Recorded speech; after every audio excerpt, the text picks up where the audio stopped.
trigonometric ratios of 0 and 90 degree. See, let us try to understand what is the meaning of it. See, when this angle becomes 0, जब angle 0 होगा तो देखिए आप धीरे धीरे AC क्या होता जा रहा है, इस तरह से पूरी तरह से गायब होता चला जा रहा है. यानी कितना झुका, देखिए AC is almost merging with AB. That means now AB and AC are together.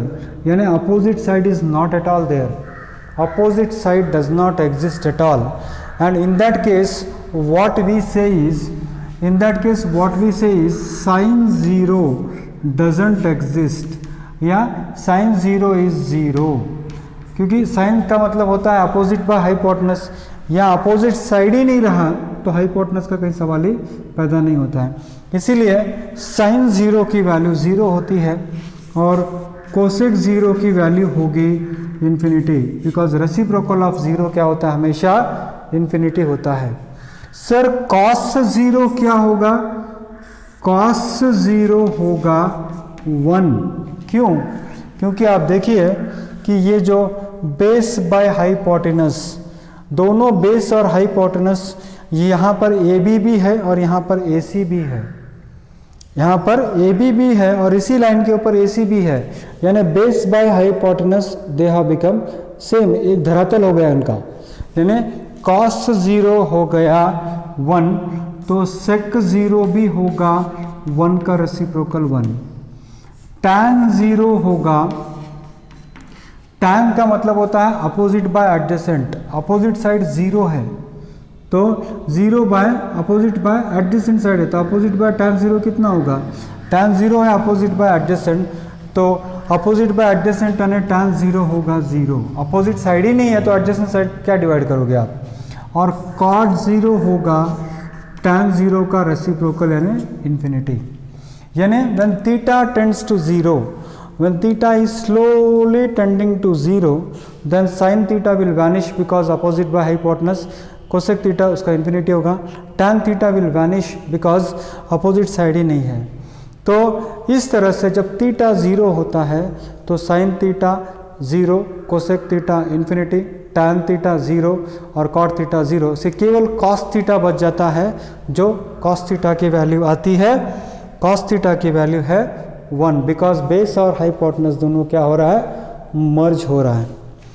दूसरा कंडीशन आता है जब ये थीटा 90 होते चला जाता है. देखिए आप, ये थीटा जब 90 होता चला गया है, यानी ये इस तरह से होता चला जा रहा है 90, यानी ये मर्ज हो गया.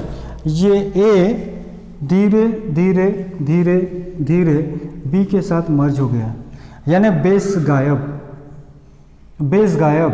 अपोजिट और हाइपोटेनस केवल यही AB है, यही BC है, यही AC है.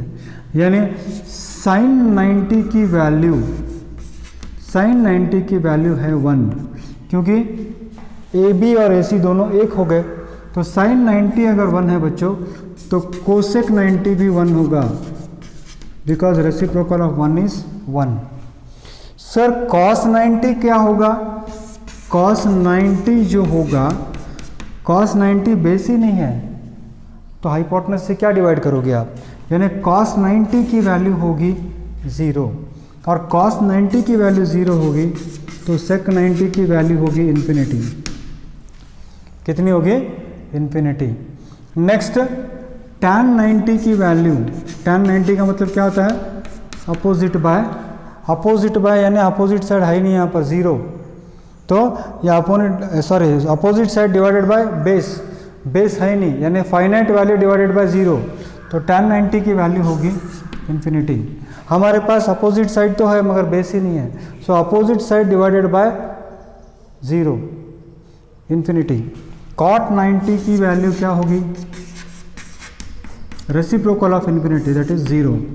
तो इस तरह से हम ट्रिग्नोमेट्रिक रेशियो का 0 का इस तरह से करना है और 90 you have to do in this way. So what is it, sin 0 is 0, cos 0 is 1, tan 0 is 0, cot 0 is infinity, sec 0 is 1, cosec 0 is infinity. Sin 90 is 1, cos 90 is 0, tan 90 is infinity, cot 90 is 0, then sec 90 is infinity and cosec 90 is 1.